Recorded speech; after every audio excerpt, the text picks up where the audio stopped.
상한 마음으로 주께 나아가라, 상한 마음으로 주께 나아가라, 이런 제목으로 하나님의 말씀을 나누도록 하겠습니다.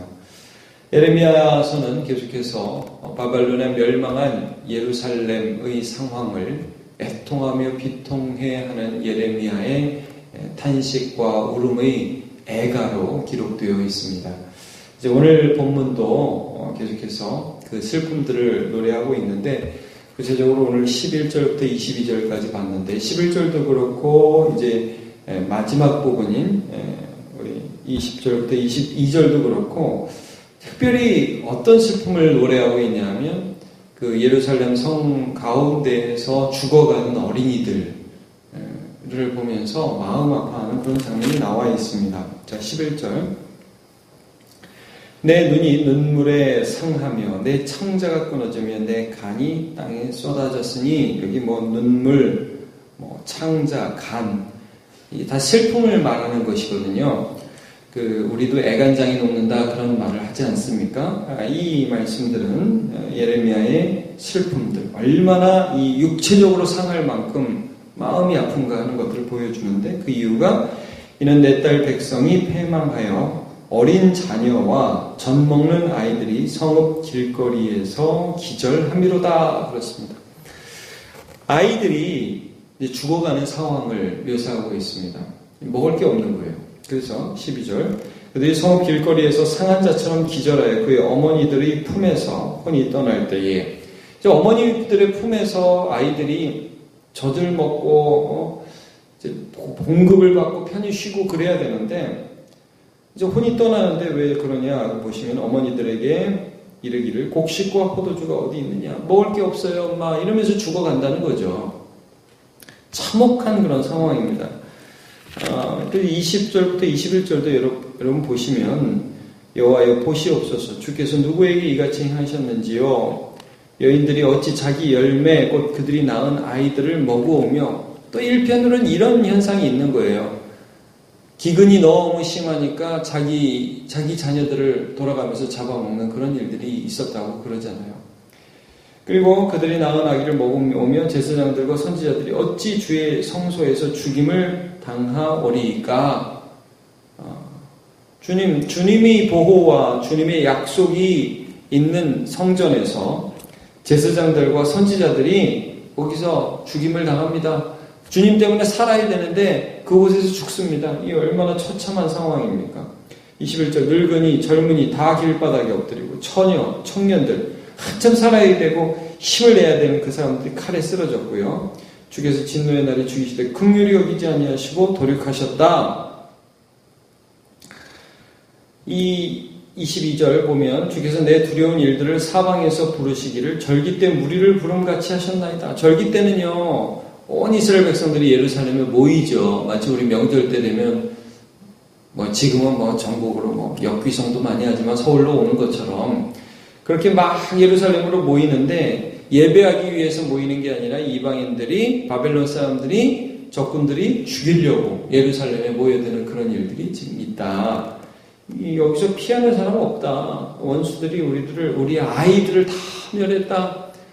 너무너무 처참한 상황을 지금 묘사하고 있습니다. 자, 그런데 이제 우리가 앞뒤를 봤지 않습니까?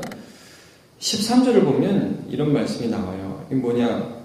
어떻게 하면 내가 무슨 말로 위로할까? 이런 고백을 해요. 내가 어떻게 이 상황을 보면서 이 백성들을 위로할까? 13절을 한번 보세요. 딸 예루살렘이여, 내가 무엇으로 내게 증거하며 무엇으로 내게 비유할까? 처녀딸 시온이여, 내가 무엇으로 내게 비교하여 너를 위로할까? 너의 파괴됨이 바다같이 크니 누가 너를 고쳐줄 소냐? 어떻게 하면 이 백성에게 좀 위로가 될까? 이 아픔을 당한 사람들에게 좀 마음의 위안이 될까? 무슨 얘기를 해서, 어떤 비교를 해서 말을 끌어다가 이걸 봐 괜찮을까? 이런 얘기를 할 수 있을까? 이런 고민을 하죠.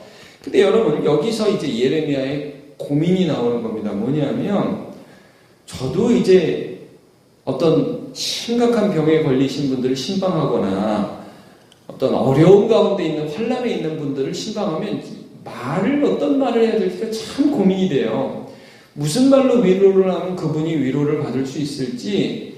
근데 예레미야는 이런 고민을 하면서 탁 떠오른 게 있었어요. 뭐냐면, 지금 하나님께 죄를 지어서 막고 있는 거거든요. 여러분 이 예레미야에서 지금 1장, 2장에서 계속 본 게 뭡니까? 이거는 하나님이 주신 벌이에요. 죄 때문에 맞는 거예요. 그러면 이전에 선지자들이 어떤 말을 했어야 했냐면 너네 정신 차려라. 너 이렇게 살다 죽는다. 이렇게 말을 했어야 되는데 말하자면 선지자들이 경고를 똑바로 못한 겁니다. 에스겔에 보면 파수꾼의 역할을 제대로 못하면 그 파수꾼이 벌을 받는다고 그랬는데 파수꾼의 역할들을 못한 거예요. 너희들 죄 짓고 있다. 이렇게 살면 하나님이 가만 안 놔두신다. 이 말을 해야 되는데 이 말을 하지 않은 것입니다. 자, 여러분 거기 보시면 14절에 내 선지자들이 내게 대하여 헛되고 어리석은 묵시를 보았으므로 내 죄악을 드러내어서 내가 사로잡히는 것을 돌이키지 못하였도다. 이 예레미야 제가 6장을 한번 읽어드릴게요. 14절에 보면 그들이 내 백성의 상처를 가볍게 여기면서 말하기를 평강하다 하나 평강이 없도다. 늘 이렇게 한 거예요. 이 말씀을 선포해야 되는 선지자들이 백성들에게 지금 막 국제정세가 위험하게 돌아가고 막 어려움이 돌아가고 사람들의 삶에 무슨 징조가 보이는데 이렇게 얘기한 거죠. 괜찮아요. 다 잘 될 거예요. 하나님의 백성이잖아요. 하나님은 여러분을 사랑하세요. 여러분 신뢰하고 주님을 따르고요. 편하게 사시면 됩니다. 예전에도 그랬잖아요. 잘 지나갈 거예요. 근데 속으로 문드러져 가고 있는데 그걸 지적하지 않았다는 거죠. 평강하다. 이 얘기만 했다는 거죠. 예레미야가 지금 이 상황에서 똑같은 말로 위로할 수가 없는 거예요. 여러분 괜찮아요. 지금은 아프지만 곧 괜찮아질 거예요. 이 당시 선지자들이 그랬거든요. 바벨론이 지금 침략했지만 금방 물러갈 것이다. 이런 식의 위로가 아니라는 것을 지금 말씀하고 있습니다. 결과가 어떻게 됐습니까? 15절부터 보면 모든 지나가는 자들이 너를 향하여 박수치며 딸 예루살렘을 비웃고 머리를 흔들며 말하기를 온전한 영광이나 모든 세상 사람들의 기쁨이라 일컫던 성이 이 성이 아니냐? 아니 이 성이 그렇게 그 유명한 예루살렘이야? 그렇게 잘 나가던 그 성이야? 아수르의 공격을 이겼다며? 하나님이 함께 해주시는 그 성이라며? 아이고 잘 나가던 성이 아주 그냥 꼴 좋게 됐구만 이 말입니다. 16절 내 모든 원수들은 너를 향하여 그들의 입을 벌리며 비웃고 이를 갈며 말하기를 우리가 그를 삼켰도다. 야 우리가 해냈어. 아수르도 못한 걸 우리가 했어.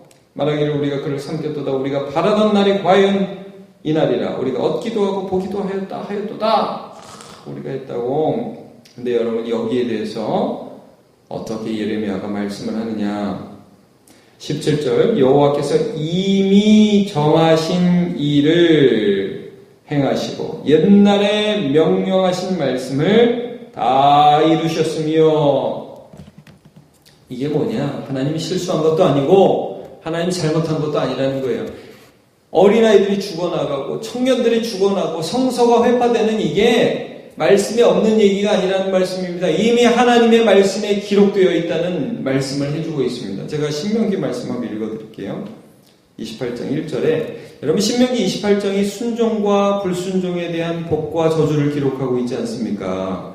신명기 28장 1절에 내가 내 하나님 여호와의 말씀을 삼가 듣고 내가 오늘 내게 명령하는 그의 모든 명령을 지켜 행하면 내 하나님 여호와께서 너를 세계 모든 민족 위에 뛰어나게 하실 것이라. 여러분 저도 이 말씀을 믿습니다. 오늘 우리가 하나님의 말씀에 성령을 의지하여 믿음으로 진솔하게 순종할 때에 하나님께서 은혜를 주실 것입니다. 그럼 반대로 불순종하면 어떻게 되느냐? 굉장히 많이 나오는데 제가 두 구절만 읽겠습니다. 신명기 28장 36절 37절 여호와께서 너와 내가 세울 내 임금을 너와 내 조상들이 알지 못하던 나라로 끌어가시리니 내가 거기서 목석으로 만든 다른 신들을 섬길 것이며 여호와께서 너를 끌어가시는 모든 민족 중에서 내가 놀람과 속담과 비방거리가 될 것이라. 하나님께서 불순종하는 민족을 포로로 끌려가게 하시고 그 땅 가운데서 거기서 놀림을 받게 될 것이다. 비방을 받게 될 것이다. 웃음거리가 될 것이다 라고 분명히 말씀해 주고 있습니다. 그렇기 때문에 선지자들은 백성들에게 이 말씀을 선포했어야 합니다. 죄악이 관영하고 지도자들이 선지자들이 자기 역할을 못할 때 거기에서 백성들도 같이 죄악에 오염이 되고 물들어서 말하자면 진지하지 않은 거예요. 여러분, 진지하지 않습니다.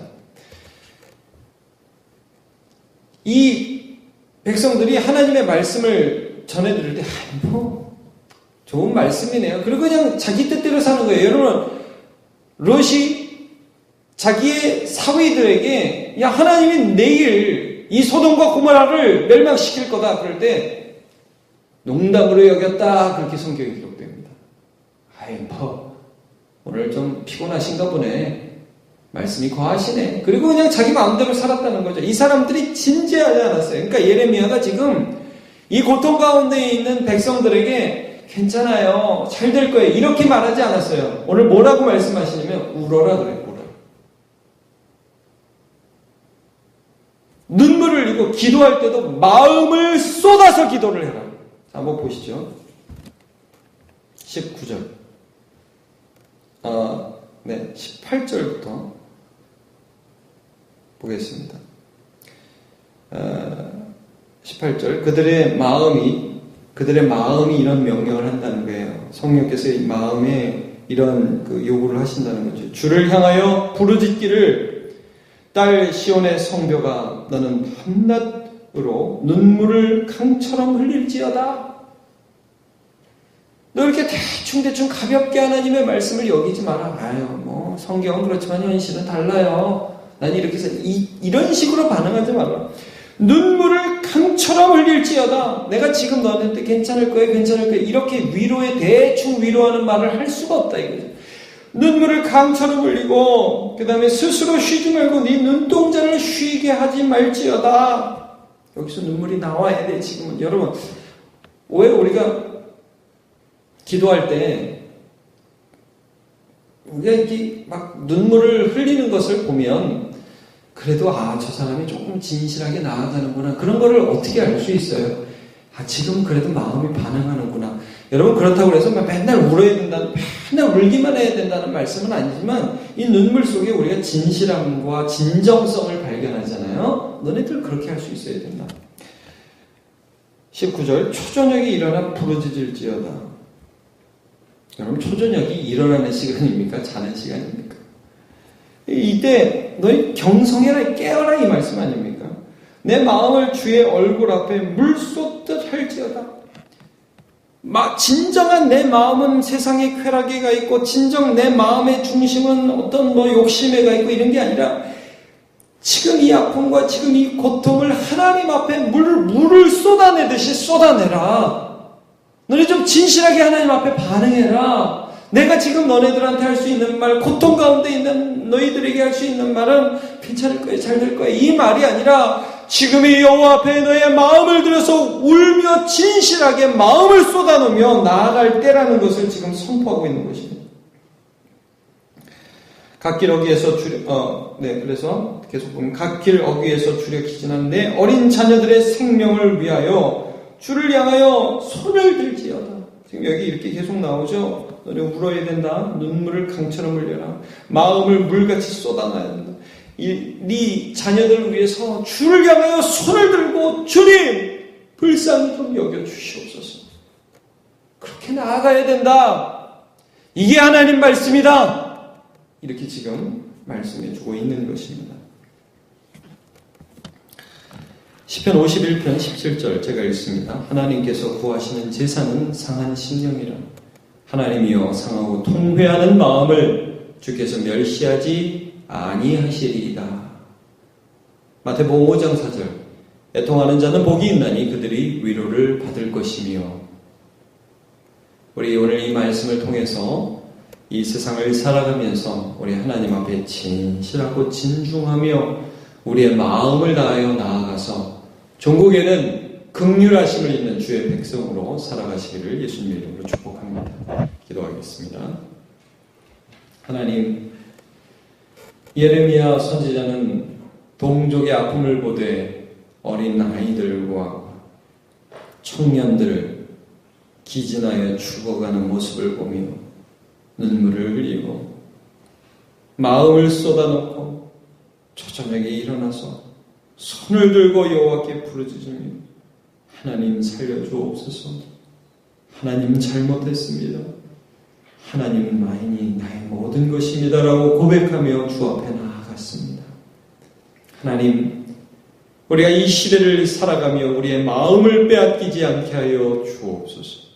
주 앞에 우리의 마음을 쏟아놓고 늘 은밀히 보시는 주님 앞에 나아가서 주의 긍휼만을 바라며 우리와 이 시대를 고치실 분이 하나님뿐이 아니심을, 하나님뿐이 한 계심을 고백하며 주님뿐이시라고 고백하며 나아가서 마침내는 긍휼과 회복을 얻는 백성들이 될 수 있도록 은혜 내려 주시옵소서. 하나님, 우리가 선지자가 되고 말씀 선포자가 되어서 괜찮을 거야, 이 정도면 돼, 하나님 너 사랑하잖아, 본질이 빠진 앵꼬 없는 그런 안고 없는 찐빵처럼 거짓 위로를 선포하는 자가 아니라 하나님의 말씀의 핵심 예수 그리스도를 선포하며 죄를 배격하며 하나님을 따라 살아가는 주의 백성, 그래서 마침내 은혜를 받는 주의 백성으로 살게 하여 주시옵소서. 주님의 은혜를 사모하며 예수님의 이름으로 기도하옵나이다. 아멘.